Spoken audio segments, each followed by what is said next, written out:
Bang, drop zone final, bang, drop zone grand final FFHC drop zone finalnya bikin juga bang, bikinin. Wow. Alright, hey guys, welcome balik lagi bersama gue Aji Span di Soken. So yap.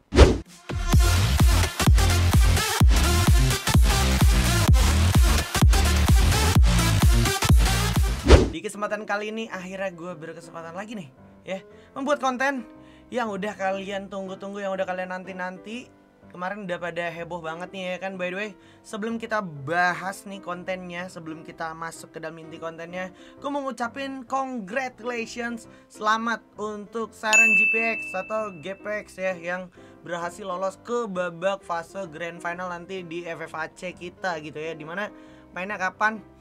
Masih nanya mainnya kapan, gue udah males banget deh. Dan by the way, selain Siren GPX yang gue harus ucapin selamat, ada juga teman-teman yang udah berjuang mati-matian. Ada The Pillar Gladius, ada DG Esports, dan juga ada Ses Alphaing yang udah keren banget. Kalian udah nice try banget. Not today and try harder next time. Oke, Blay? Pokoknya keren banget lah. Credits to all Indonesian representative team. Keren banget, pokoknya walaupun hasilnya belum maksimal, emang mungkin belum rezekinya. Kita balas nanti lain waktu ya, Blay? Setuju? Setuju. Buat yang pada heboh nanya mainnya kapan grand finalnya, mainnya itu tanggal 28 November ya. Dan live-nya itu di channel YouTube-nya Free Fire Esports Indonesia kayak biasa pokoknya ya. Jangan lupa ramein hashtag FFindo bersatu ya. Kenapa? Karena bakalan ada bukan cuman GPX, tapi bakal ada juga EVOS Divine ya. Nih EVOS Divine nih, tim juara 3 kali berturut-turut kita di FFVM yang pastinya udah dinanti-nanti juga. Nah, konten gue kali ini, Blay, itu kita bakalan bikin konten tentang bahas drop zone grand final FFHC. Oke. Ini masih seputaran pembahasan drop zone dan juga kemungkinan tim-tim yang bakal bertanding itu drop zone-nya, tempat turunnya itu di mana gitu, Blay ya. Dan buat kalian yang mungkin bingung, yang pada belum umum sama konten-konten bahas drop zone, kalian bisa cek aja konten gue yang ini. Kemarin tuh itu play-ins gue bahas juga tuh tentang drop zone-nya ya kan. Kurang lebih ya sekitar kayak gitulah ceritanya gitu ya, Blay. Oh ya, Blay, make sure kalian tonton video ini sampai habis biar kalian gak kelewatan info-infonya dan apa yang gue jelasin, yang gue sampein ya tentang pembahasan prediksi drop zone untuk grand final FFHC. Ingat, ini prediksi dan ini hanya pembahasan belaka gitu ya. Belum tentu 100% akurat, tapi kalau akurat ya syukur. Ini bisa jadi insight kita bersama ya kan, biar gak kebanyakan bacot. Kita bakal masuk langsung ke dalam kontennya. Tapi sebelum masuk, make sure kalian udah pencet dulu tombol like, tombol share, sama tombol subscribe. Nyalain notifikasinya biar kalian gak ketinggalan konten-konten yang ada dari konten gue gitu ya, Blay, di channel gue. Oke, jangan lupa juga follow sosmed gue nih tuh ya, di Instagram dan juga di TikTok. Oke, thank you so much kalau kalian udah pada lakuin semua itu ya. Without any further ado, kita langsung aja masuk ke dalam kontennya. Let's go. Nah, alright, Blay, ini dia yang pertama dari map Bermuda. As you guys can see, ini udah gua rangkum berdasarkan catatan gua dari berbagai region mereka. Entah yang udah standby di final, entah juga yang ada dari play-ins. Kayak kemarin kita lihat dari grup A tuh ada HQ Esports, dan juga ada satu lagi tuh SYZ YGY atau CSG gitu ya, Blay ya. Nih drop zone mereka kurang lebih di daerah sini ya kan, untuk grup A dari play-ins kemarin. Dan untuk grup B kita udah dapetin itu Siren ya kan, Siren GPX atau GPX nih. Ada juga CGGG sama teman-teman dari Hivi gitu ya. Jadi top 3 terbaiknya ternyata datang dari grup B, yaitu dari Hivi gitu ya. Hivi sendiri itu dari Vietnam. Hivi sendiri datang dari Vietnam, dan juga CGGG ini datang dari Thailand gitu lah ya. Jadi ini salah satu region yang keras juga dari grup B ya kan, bersama Siren. Nah, ini kalau ngomongin Siren GPX, ini gue punya dua konklusi dan juga dua kemungkinan dari Siren GPX itu turun di drop zone ini di Observatory, which is Observatory kita tahu dari EVOS Divine ya, sang tim kebanggaan kita juga ya kan, perwakilan Indonesia yang udah standby di grand final nanti. Itu ada Observatory diisi sama EVOS Divine gitu ya. Dan perlu kita ingat juga, Siren GPX itu pas dia main di play-ins itu dia turunnya di Observatory kalau di Bermuda. Tapi ada alternatifnya sebenarnya yang gue bisa sempet catet, dia pernah tuh turun di sekitaran Sentosa. Dan gue lupa juga nih naruh di sini logonya Siren GPX. Dia pernah juga turun di Bima Sakti Strip gitu, Blay ya. Karena kan di sini kalau boleh gue bilang Bima Saktinya jadi agak-agak kosong. Tapi menurut kalian gimana? Kira-kira dari Siren GPX sendiri bakal bergerak kemana? Dan let's say EVOS Divine ini turun barengan sama Siren GPX, Menurut lu apakah itu suatu keputusan yang bijak? Apa Siren yang harus geser? Apa EVOS yang harus geser? Karena kita tahu kemarin itu dari arah Siren GPX itu bisa buyah 2 kali berkat drop zone yang bagus juga turun di Observatory salah satunya gitu lah ya. Jadi emang Observatory salah satu lootingan yang mantep banget. Nah kita geser dulu nih ya. Ini dari para kontender-kontender yang lain tuh, contohnya kita lihat map bawah dikit ada Heavy juga, yang ternyata pas dia main di lokal turnamennya itu dia turun di Hanggar. Dia tadi atau kemarin lebih tepatnya itu pas main di play-ins dia turun di sini nih, di sekitaran Sentosa gitu lah ya. Jadi dia punya 2 opsi nih. Tapi kalau ngomongin Blacklist Invitational juga geser nih perwakilan dari MCP Major juaranya itu, gue juga penasaran apakah dia bakal geser dari Clock Tower apa enggak. Karena menurut sepengetahuan dan catatan gue yang ada nih, mereka turunnya di sekitaran Clock Tower doang gitu ya. Jadi menarik ketika kalau ngomongin Sisgi juga. Ingat gak sih pas Sisgi itu turun di Hanggar, habis itu jalan ke Clock Tower dikit. Kebetulan circle-nya waktu kemarin di play-ins itu gerak ke arah bawah gitu ya. Lu bayangin tuh, itu lumayan untung itu akhirnya jadinya untuk teman-teman dari Sisgi. Dan kemarin dari HQ Esports yang nungguin dari teman-teman SES ya kan, kelar di Shipyard ditungguin di bullseye-nya ya kan sama teman-teman dari HQ Esports, terus dia jalan ke sini. Karena waktu kemarin tuh drop zone-nya bener-bener yang end zone-nya tuh sekitaran Hanggar sini dekat Rim 6. Jadi ini masih berdasarkan garis pesawat nanti akan seperti apa, kita nggak tahu apakah masing-masing dari tim ini bakalan turun di tempat yang sama apa beda ya kan, tergantung garis pesawat, tergantung zona selanjutnya kemana, itu dia ya. Kesimpulannya adalah gue agak mengkhawatirkan nih Siren GPX sama EVOS, apa dia mau turun barengan apa enggak gitu. Dan di samping itu juga ada Arena nih, juara 1 Thailand juga gitu ya, yang ngegeser EVOS Phoenix Force kemarin di lokal turnamennya. Dan juga EVOS Phoenix Force, wow, rata kliennya. Dan ada Bullseye, ada LGDS juga ya kan, di Bullseye-nya ada HQ Esports, di LGDS sendiri nguasain Shipyard. Jadi ini map atas agak-agak mengeri-ngeri nih, map atas sampai Clock Tower sini agak mengeri. Yang jadi gua pay attention juga nih, banyak beberapa tempat yang kosong, kayak Factory kosong, Pochino kosong, Mars Electric kosong, dan juga bahkan kayak picknya cuma ada 1 tim yaitu CGGG. Gue sempet pay attention juga, sempet notice di beberapa momen di regular season Siren GPX pernah turun di tengah map gitu ya, di pick juga. Jadi nggak nutup nih, masih nggak nutup kemungkinan. Sama ini dari tim Elite ya, tim Elite sendiri dari India itu juga turun di Capcom. Terus juga ada dari Hotshot nih, Hotshot dari Pakistan, dia turun di Mill, mirip-mirip sama Burst the Sky, Blay. Jadi di map Bermuda ini overall kira-kira itu lebih menguntungkan ke arah tim siapa? Ya kan, kalau zonanya seandainya zonanya umum-umum aja tuh dalam artian kayak ngebulat ke tengah terus ujung-ujungnya di sekitaran Bima, Peak atau Factory, zonanya begini, itu nguntungin tim siapa? Dan kalau seandainya geser zonanya nih kayak kemarin, itu misalkan ke arah Katul sini sama Clock Tower sini, itu nguntungin siapa, Blay? Coba tulis pendapat kalian di kolom komentar, oke Blay? Kalau menurut gue pribadi Bermuda ini jujur-jujuran lumayan nguntungin. Ya ini masih secara prediksi dan juga bahasan kasar gue ya, belum tentu prediksi gue bener 100% gitu Blay ya. Ini harus gue kasih tahu. Ini lumayan nguntungin untuk teman-teman dari HQ, lumayan nguntungin untuk teman-teman dari EVOS, dari Siren kalau Sirennya turun di Obser juga gitu ya. Tapi kalau Sirennya turun sama EVOS barengan ke Obser, salah satu harus ada yang ngalah, harus ada yang ke Katul. Nah kalau seandainya ke Katul, kira-kira dari HQ sama Arena gerak ke Katul apa enggak? Nah itu yang gue bener-bener tunggu-tunggu. Kalau gue ngelihat 3 orang di sini, gue nggak yakin 3 tim ini kayak Heavy, Sisgi sama Blacklist mau gerak-gerak ke Katul gitu. Mereka cenderung tipikal yang main aman gitu, nungguin zona-zona akhir, Blay, gitu ya. Dan CGGG juga biasanya dia nungguin zona-zona akhir dan biasanya makanin tim-tim yang emang agak-agak lemah untuk perang-perang di early-nya gitu, Blay. Kayak mungkin mereka bakal main-main ke sekitaran sini dan bakal panen kill gitu ya, mostly gitu ya. Itu masih prediksi gue aja secara kasar gitu. Kalian setuju gak sama pendapat gue? Coba sertain di kolom komentar. Oke Blay? Lanjut ya Blay ya. Lanjut ke pembahasan map selanjutnya. Nah Blay, ini dia. Sekarang next kita bakalan ke Kalahari, Blay. Make sure kalian pantau ini ya kan, dan tonton sampai habis biar kalian tuh nggak miss gitu ya apa yang gue bahas berdasarkan prediksi pembahasan drop zone gue gitu ya. Ini masih prediksi kasar dari apa yang udah terjadi aja Blay gitu. Dan mostly beberapa tim tuh nggak banyak yang melakukan perubahan.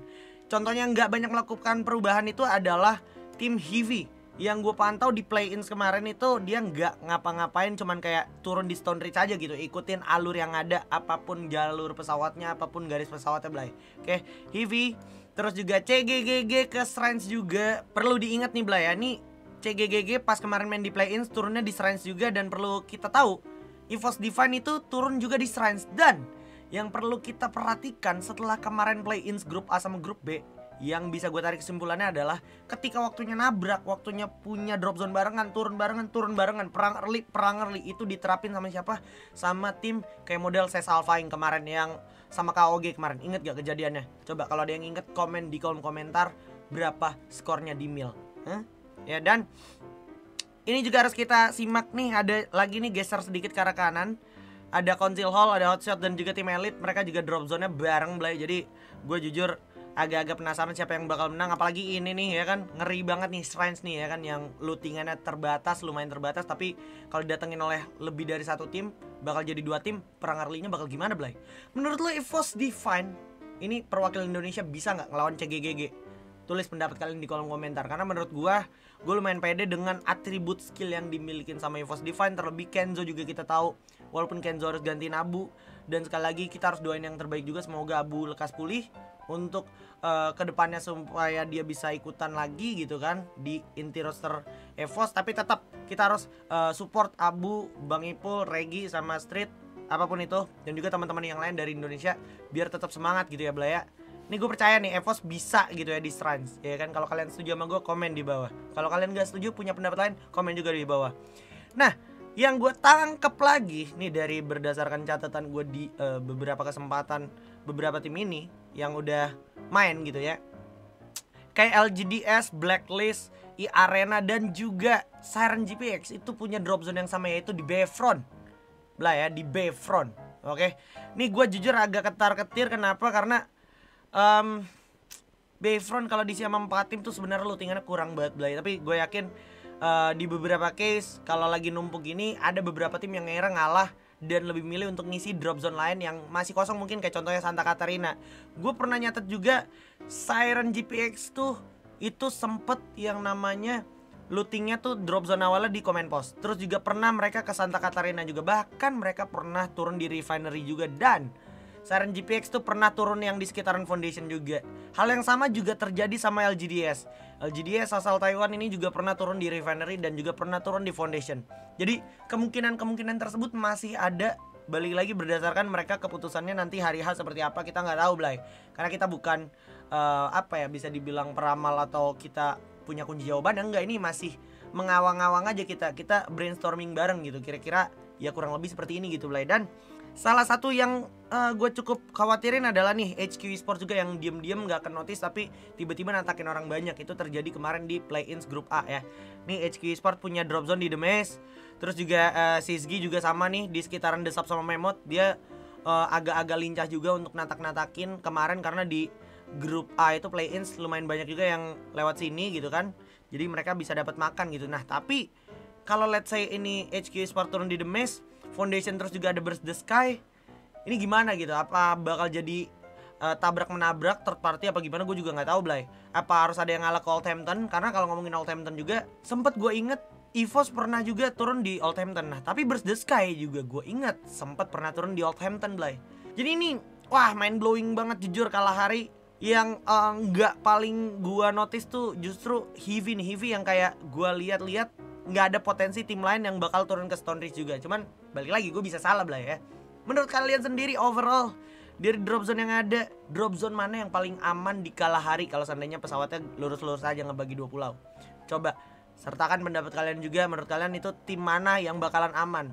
Karena jujur kalau pendapat gue pribadi, ini Siren GPX, terus juga tim-tim kayak model Sisgi ya, dan juga ini kayak model Arena, ini bakalan aman banget. Tapi gue nggak tahu nih EVOS bakal punya tempo kayak gimana, karena EVOS dari kemarin cuman mantau, belum ada eksekusi. Jadi gue takutnya EVOS panasnya belakangan. Tapi jangan sampai EVOS panasnya belakangan, harus panas dari ronde awal. Setuju gak lu? Setuju ya, harus setuju ya, Blay. Pokoknya sama gue. Pokoknya gimana caranya kita harus dukung Indonesia biar Indonesia menang. FF Indo bersatu pokoknya, Blay, oke? Nah, kalau kita udah kelar bahas Kalahari, jadi kita langsung bahas nih map yang terakhir, yaitu Purgatory, Blay, oke? Let's go. Nah ini dia, kita bahas lanjut map yang selanjutnya, yaitu Purgatory. Tapi sebelum gue bahas, make sure kalian intinya tonton sampai habis biar kalian tahu nih pembahasan gue bakal seperti apa. Kita nggak pakai lama-lama, gue bakal absen dulu nih dari Crossroad. Seperti biasa Heavy itu nggak geser kemana-mana. Gue lihat di play-ins dia turun di Crossroad aja ya. Jadi gue rasa Crossroad nih mungkin bakal jadi fatal ketika si Heavy-nya nih geser ke arah Mod House ini ke atas. Make sure orang-orang di Mod House ada apa enggak gitu. Kayak contohnya HQ kemarin di playlist gue lihat sempet dia main ke Mod House. Dan EVOS Divine kita tahu juga itu punya drop zone di Mod House, Blay. Ya. Wow, gue jujur penasaran bakal seperti apa EVOS Divine. Apakah bakal geser, apakah momen-momen di FFCS terulang lagi atau di FFWS terulang, gue nggak tahu, Blay ya. Kalian langsung aja tulis pendapat kalian, coach-coach online, waktunya kalian bersinar ya di kolom komentar gue, oke? Dan geser dikit ke Skylot. Skylot ini agak-agak kosong nih, karena gue lihat tim Elite ya, tim Elite itu dia nggak menemukan musuh nih dari berdasarkan catatan gue, Blay. Dan geser juga ke field, itu Siren GPX tercatat pernah juga main di field. Jadi kemungkinan aja Siren GPX bakal ngamanin sekitaran field. Dan kalau kita geser ke bawah juga Burst the Sky. Ini Burst the Sky nih spesialisnya atas ini nih, rumah batu atas ini, Brasilia atas. Dan juga Arena daerah sini, Siren GPX juga daerah rumah kuning sini ya kan. Dan Blacklist juga sekitaran Brasilia. Jadi lagi-lagi penumpukan terjadi nih di tengah map ya. Kurang lebih timnya sama, Blacklist, Arena, sama Siren GPX. Ini benar-benar menjadi momen yang cukup mendebarkan untuk gue sendiri pribadi, Blay. Kenapa? Karena nanti di grand final, alhamdulillah, insya Allah ya, kalau nggak ada halangan, gue nge-cash, Blay. Oke? Jadi doain semoga semuanya lancar-lancar aja, gue bisa nge-cash, ngehibur kalian. Oke, Blay? Siapa yang setuju di sini? Kita semangatin Indonesia bareng-bareng. Pas gue lagi nge-cash, komen di kolom komentar, oke? Dan gue lihat geser ke fort, ke campsite, nggak ada siapa-siapa. Jadi harusnya salah satu dari tim ini ada yang ngalah. Biasanya yang agak sedikit ngalah tuh Burst the Sky, karena biasanya Burst the Sky juga punya lootingan itu ke Fire Brigade juga gitu ya, Blay ya. Either dia ke Fire Brigade atau either dia ke Brasilia, atau mungkin dia punya rotasi sedikit ke campsite. Ini sama persis kayak CGGG juga punya rotasi ke campsite. Jadi ini agak ngeri-ngeri nih kalau seandainya Burst the Sky pas lagi turunnya ke bawah, terus juga si CGGG turun ke bawah. Ini mereka bisa ketemu nih, Blay ya, nih di sekitaran sini gitu, Blay. Jadi gue nggak tahu bakal seperti apa. Tanggapan kalian sendiri gimana tentang tim Burst the Sky sama CGGG? Komen aja. Kita lanjut lagi nih ke Hotshot. Hotshot gue nggak ngelihat banyak perubahan. Sama juga dengan SYZ YGY. Ini nggak punya banyak perubahan. Dia di Purgatory cuma turun di Central sama persis. Jadi harusnya biasanya kalau turnamen gini cenderung main pasif, ambil Central atas sama bawah. Ya kan dibagi aja, terus ada yang jalan ke golf course biasanya nih ya, SYZYG jalan ke golf course, terus Hotshot ini ngamanin sininya nih, sekitaran sini ya. Cuma gue gak tahu juga nih di final mereka nyiapin apa gitu, Blay ya. Dan kalau kita geser lagi Mountain Villa, LGDS itu LGDS juga mainnya Mountain Villa sama Marble Works. Jadi kesimpulannya LGDS lumayan diuntungin karena LGDS kuarinya bahkan kosong, Marble Works juga lootingannya banyak. Infobox ada berapa? Coba komen infobox ada berapa? Juga berapa tool repair kitnya? Upgrade fast? Coba komen di kolom komentar di sekitaran Marble Works, Quarry, dan juga Mountain Villa. Overall Purgatory cuman begini aja, Blay. Nggak ada yang gimana-gimana banget. Dan kalau mau ngomong siapa yang lumayan diuntungkan, jujur menurut gue pribadi itu lagi-lagi Siren GPX diuntungkan. Nih yang gue takutin tuh kalau seandainya circle-nya tiba-tiba iseng kayak kemarin, circle-nya tiba-tiba ke sini geser ke atas. Kalau geser ke atas itu lumayan nguntungin untuk EVOS. Kenapa? EVOS jadi dikit doang, effortnya jalan dikit, set nyampe zona selanjutnya. Tapi kalau zonanya ke sini nih, set dah. Nih kayak kemarin juga nih di play-in zonanya ke sini nih. Yang pas Siren sama The Pillar nyaris boya juga tuh. Itu agak ngerepotin untuk EVOS. EVOS jalannya jauh banget. Tapi kita tahu Meta Misha itu lagi berkembang banget ya. Dan kayak kemarin The Pillars Gladius nunjukin banget ya kan Meta Misha-nya. Ini Siren GPX juga Meta Misha, jadi gue rasa nggak ada masalah. Arena Chaifor kita tahu tuh punya bahan peledak yang luar biasa dan harus diwaspadai gitu, Blay ya. Dan Blacklist sama Burst the Sky overall juga lumayan mengganggu jujur kalau seandainya mereka berdekatan. Jadi potensinya dari tim-tim ini mostly ya dari Blacklist, dari Burst the Sky, Arena, dan juga Siren GPX bersama EVOS dan HQ Esports nih ya. Agak-agak gue khawatirkan ya bakal jadi ancaman untuk tim Indonesia. Menurut kalian sendiri gimana, Blay? Mostly kesimpulannya dari konten ini gue bakal terus ngajak kalian untuk berinteraktif, untuk berkomen di kolom komentar. Biar apa? Biar kalian tuh punya nih ya, isi kepala kalian tuh tercurahkan gitu, dituangkan. Sekian aja untuk konten pembahasan drop zone kali ini ya kan. Semoga apa yang kita bahas, apa yang gue bahas, dan apa yang gue prediksikan itu bisa aja bermanfaat untuk kalian yang nonton ya kan. Bisa jadiin ini sebagai bahan evaluasi juga untuk tim kalian mungkin kalau yang punya tim, atau bisa jadi bahan inspirasi kalian juga untuk ngeracik strategi gitu, seperti apa kira-kira rotasinya gimana. Sekali lagi tentunya gue pengen hal-hal baik itu menghampiri tim Indonesia, apalagi nih grand final turnamen internasional Asia gitu ya kan. Kalau kata Bang L tuh faster 5M gitu ya Blaya. Dan ya udah segini aja sekali lagi konten gue. Terima kasih udah pada nonton sampai habis ya kan, capek-capek ya kan dan nyimak. Makasih banyak banget, semoga konten gue bisa bermanfaat untuk kalian. Dan semoga kalian sehat-sehat selalu, biar kalian bisa ngegarap terus apa yang pengen kalian garap dan juga pengen kalian kejar. Oke Blay? Kalau kalian suka video ini jangan lupa, jangan ragu-ragu untuk pencet tombol like, share, sama subscribe-nya. Support gue juga, nyalain notifikasinya. Dan jangan lupa follow sosmed gue di TikTok dan juga Facebook. Oke? Follow semua sosmed gue ya. Next gue harus bikin konten apa lagi juga. Gue gak bosen-bosen banget untuk ngingetin kalian. Langsung aja feel free komen di kolom komentar gitu ya, konten apa yang kira-kira harus kita garap selanjutnya. Nanti gue pertimbangin. Oke Blay? Dah segini aja oke. Akhir kata gue Jispan di sini ya kan. Pamit undur diri, mohon maaf kalau baik salah-salah kata. Sampai bertemu di konten-konten selanjutnya. See you guys in next videos. Wassalamualaikum warahmatullahi wabarakatuh. Dadah.